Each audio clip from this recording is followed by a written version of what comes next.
Hola, buenas tardes a todos. Vamos a resolver el examen EBAU Física de Galicia del año 2024, convocatoria extraordinaria.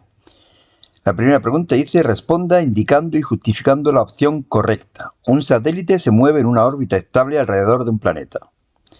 Su momento angular respecto al centro del planeta aumenta indefinidamente, bueno, una burrada, ¿no? Hasta el infinito y más allá. ¿Es cero o permanece constante? La respuesta correcta es la C, permanece constante. Vamos a verlo. El momento angular es un vector y es el producto vectorial de R por mv. Le hacemos la derivada, ¿de acuerdo? Y sería por lo tanto la derivada de todo esto con respecto al tiempo. Lo dividimos en dos partes: derivada de R con respecto al tiempo por mv y derivada de mv con respecto al tiempo por R, o R por la derivada. Pero claro, la derivada del vector de posición con respecto al tiempo es la velocidad. Me quedaría v por mv. Y la derivada de la masa por velocidad con respecto al tiempo, velocidad con respecto al tiempo, es la aceleración. ¿De acuerdo? Bueno, aquí ahora lo que cambio es que masa por aceleración es fuerza. ¿Y qué me queda aquí? V por el vector, por el producto vectorial de m por v, pero v y v evidentemente tienen la misma dirección y sentido.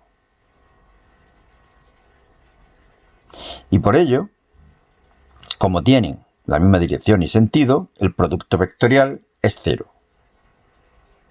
Vectores paralelos, producto vectorial, cero. Y lo mismo ocurre con R y F. R es el vector de posición y F es la fuerza que ejerce el planeta sobre el satélite. Y también lleva la dirección que se dirige hacia el centro del planeta. Por lo tanto, tienen la misma dirección. Son paralelos y por lo tanto el producto vectorial de R por F también es cero. Por lo tanto, L es constante. Si la derivada es cero, L es constante. La respuesta correcta es la C. Segundo, sea VE la velocidad de escape de un cuerpo situado en la superficie de la Tierra.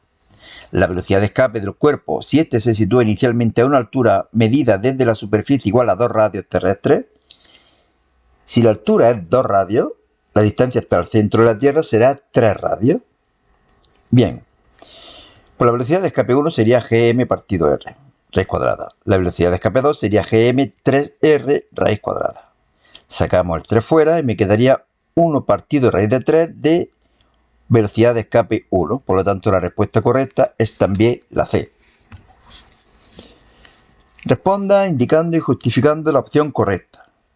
Si la fuerza eléctrica que cree que una carga Q1 de menos 8 colombios situada en el punto P1 esto parece un trabalengua, ejerce sobre otra carga Q2 también puntual de menos 5 colombios situada en P2 vale 100 I, la intensidad del campo eléctrico de la carga Q1 en el punto P2 es, y ahí dan tres valores.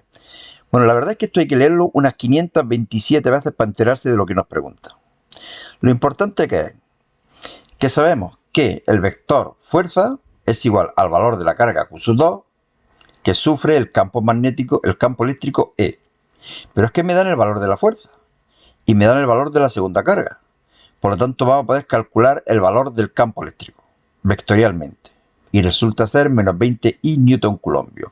Y por lo tanto, la respuesta correcta es la C.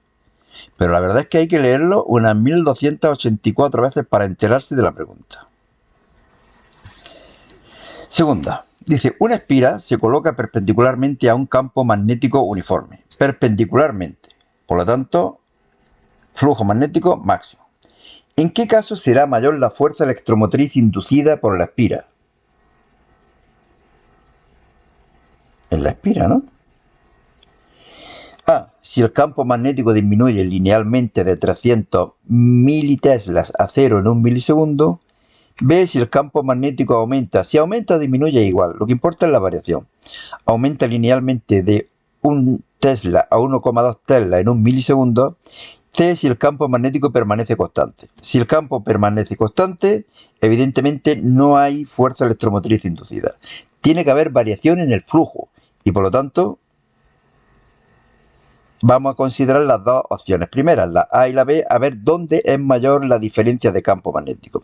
Recordar que la fuerza electromotriz es menos la derivada del flujo con respecto al tiempo, pero el flujo es igual a B por S por coseno de phi.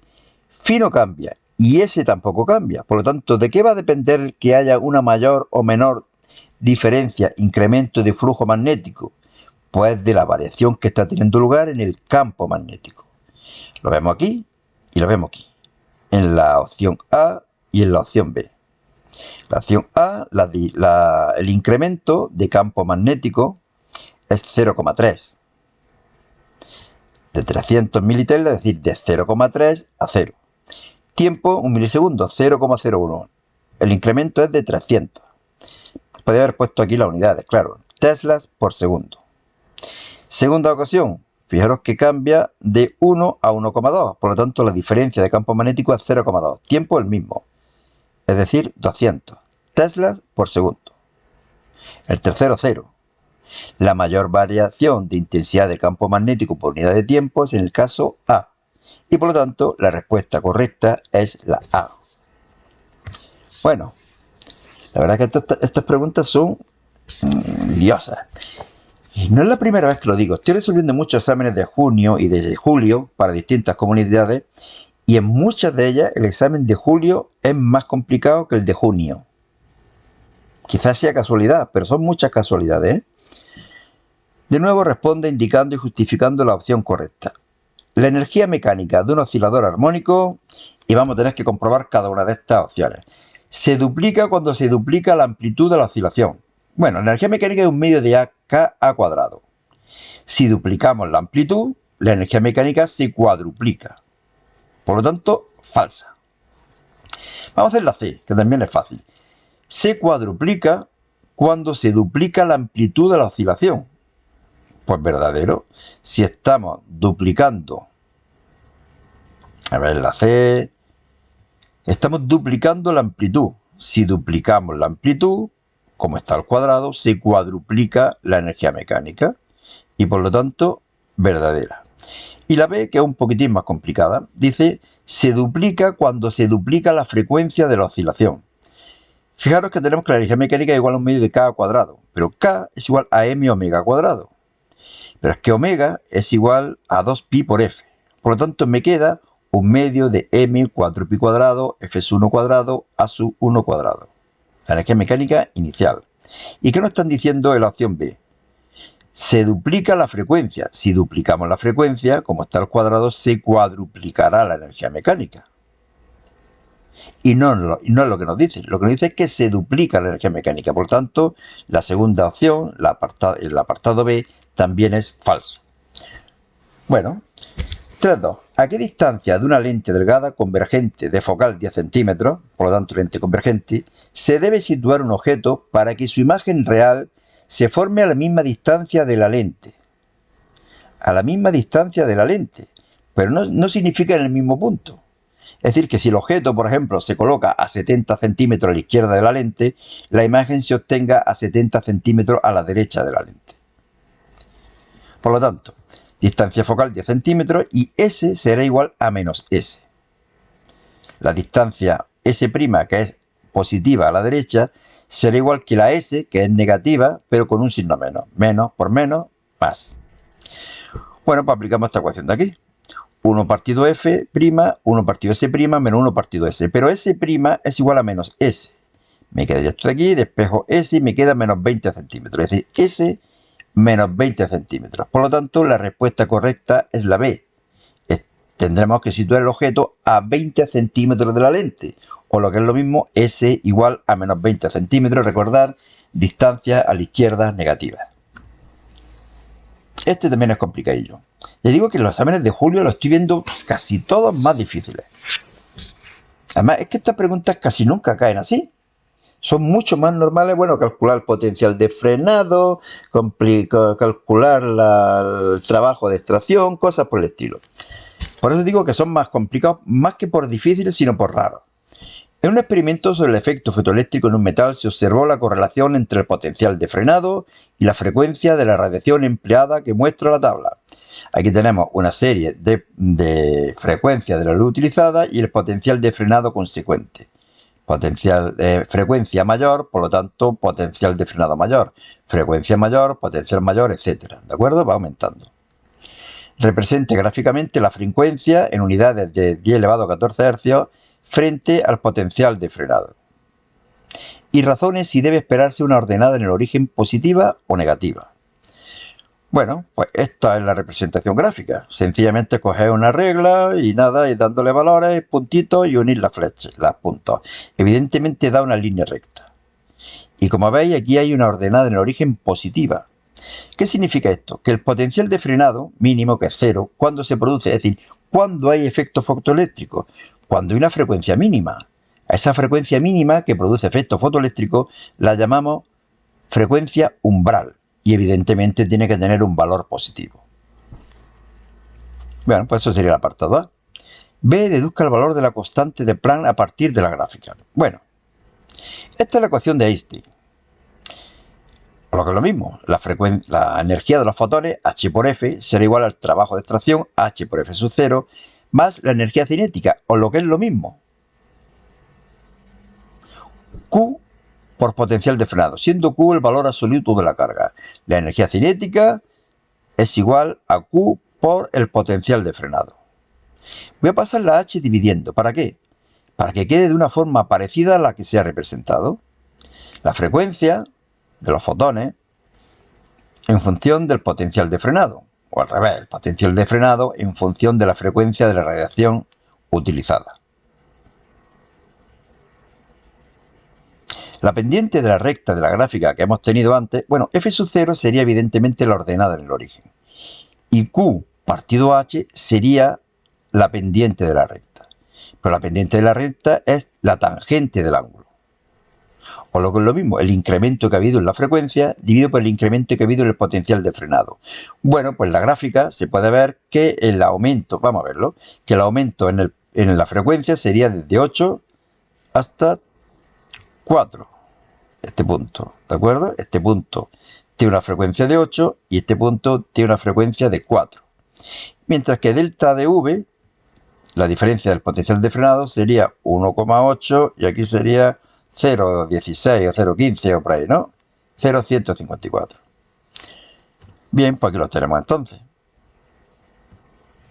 Sabemos cuánto vale delta F, sabemos cuánto vale el incremento en el potencial de frenado, sabemos cuánto vale el valor absoluto de la carga del electrón y desconocemos H. Sustituimos, calculamos y obtenemos un valor de 6,62 por 10 elevado a menos 34 julios por segundo. Como veis, problema dificilillo. Solamente tiene una facilidad y es que sabemos cuánto tiene que salir. Sabemos el valor de H. Y por lo tanto, si aquí nos da otra cosa, pues tenemos que intentar hacerlo de otra forma o por lo menos repasar los cálculos. Bueno, seguimos. 5. Ya hemos hecho la mitad del examen. A ver si lo hacemos en 20 minutillos. Telescopio espacial Hubble-Hartmore orbita la Tierra de forma aproximadamente circular a una altura sobre la superficie de 520 kilómetros. Primero, tendremos que sumar esta altura al radio de la Tierra y luego pasarlo a metros. Es lo que hacemos aquí. El radio de la órbita es 6,89 por 10 elevado a 6 metros. Nos piden calcular el periodo orbital del satélite. Bueno, yo quiero llegar a esta ecuación. Esta ecuación es muy importante. Todos supongo que sabéis llegar aquí. Es igual a la fuerza de atracción gravitatoria con la centrípeta. Y llegamos a la velocidad orbital. Pero la velocidad orbital es constante y por lo tanto también es igual a 2π repartido t. Y esto al cuadrado será igual que esto al cuadrado. Y ahora de aquí podemos despejar. En distintos problemas nos piden el periodo. En otros nos piden el radio de la órbita. En otros nos piden la masa del planeta. Incluso nos podrían pedir G. Aquí nos piden el periodo. Lo despejamos.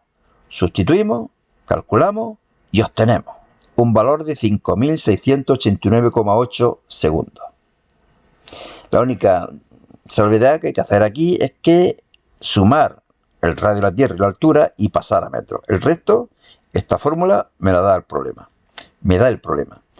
Ve el valor del potencial gravitacional terrestre en la órbita del HST. Pues fórmula, sustituir y calcular. Sin problema. 6. Un ion potasio positivo penetra con una velocidad tal en un campo magnético uniforme de intensidad tal, describiendo una trayectoria circular de 65 centímetros que habrá que pasar a metros. Calcule la masa del ion potasio. Bueno, de nuevo, la presencia del campo magnético, si no es de la misma dirección y sentido que la velocidad de la carga, lo que provoca es un movimiento circular si el ángulo es de 90 grados entre el campo y la velocidad. Y por ello, la fuerza ejercida por el campo magnético es igual a la fuerza centrípeta. Módulo de la fuerza ejercida por el campo magnético igual a al valor de la fuerza centrípeta. Bueno, sí, módulo de la fuerza centrípeta. Aquí normalmente lo que se despeja es R. Lo que me suelen pedir es el radio de la órbita. En este caso me están pidiendo la masa de la partícula. Es una partícula, es decir, es un núcleo. Es un átomo, es un ion potasio. Y por lo tanto también sabemos lo que puede darnos, aproximadamente, claro. Es decir, si a mí me sale 23,8 kilogramos, evidentemente está mal. Si me sale 0,2 gramos, también está mal. Va a salir 10 elevado a un menos mogollón de kilogramos. ¿Cuánto me ha salido? 6,5 por 10 elevado a menos 26 kilogramos. Por lo tanto, ese resultado podría ser correcto. B determine el módulo, dirección y sentido del campo eléctrico que hay que aplicar en esta región para que el ion no se desvíe. Aquí lo que habrá que hacer es que el módulo del campo eléctrico tiene que ser igual que el módulo del campo magnético, de la fuerza ejercida por los dos campos, eléctrico y magnético, pero deben de tener sentido contrario. Por lo tanto, módulos iguales. Módulo de la fuerza ejercida por el campo eléctrico igual a módulo de la fuerza ejercida por el campo magnético. Campo eléctrico, campo magnético, despejamos E, sustituimos, calculamos y tenemos un valor de 8000 newton por coulombio. Pero bueno, vamos ahora a ver otra cosilla. La partícula viene hacia la derecha, el campo magnético sentido positivo del eje Z. Y por lo tanto, según la regla de la mano izquierda, fijaros que yo tendría velocidad hacia la derecha, campo magnético hacia arriba y me queda la fuerza hacia afuera. La fuerza ejercida por el campo magnético es hacia afuera y por lo tanto la fuerza ejercida por el campo eléctrico debe ser hacia adentro. De igual módulo, pero hacia adentro. No he puesto el mismo módulo, pero bueno. Y como la carga es positiva, la fuerza eléctrica tiene el mismo sentido que el campo eléctrico. Por lo tanto, el campo eléctrico debe ir hacia el lado positivo del eje Y. Y por eso ponemos aquí J newton por coulombio. Bueno, 7. Facilísimo. Un rayo de luz roja se propaga por un vidrio. Aquí lo tenemos. Lo tenía que haber puesto rojo, pero lo ha puesto negro. E incide, luego, teniendo en cuenta esto, voy a deciros algo. E incide en la superficie que separa el vidrio del aire, con un ángulo de 30 grados respecto a la dirección normal a la superficie. Es decir, que este ángulo es 30 grados. El índice de refracción del vidrio es 1,60.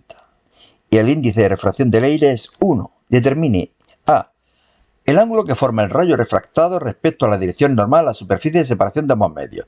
Fijaros que estamos pasando de un medio con mayor índice de refracción a otro con menor índice de refracción. En estos casos, la luz siempre se separa de la normal. Aplicamos la segunda ley de Snell. Aquí no hay nada, y nos da un valor de 38,68. Recordar siempre resultados razonables.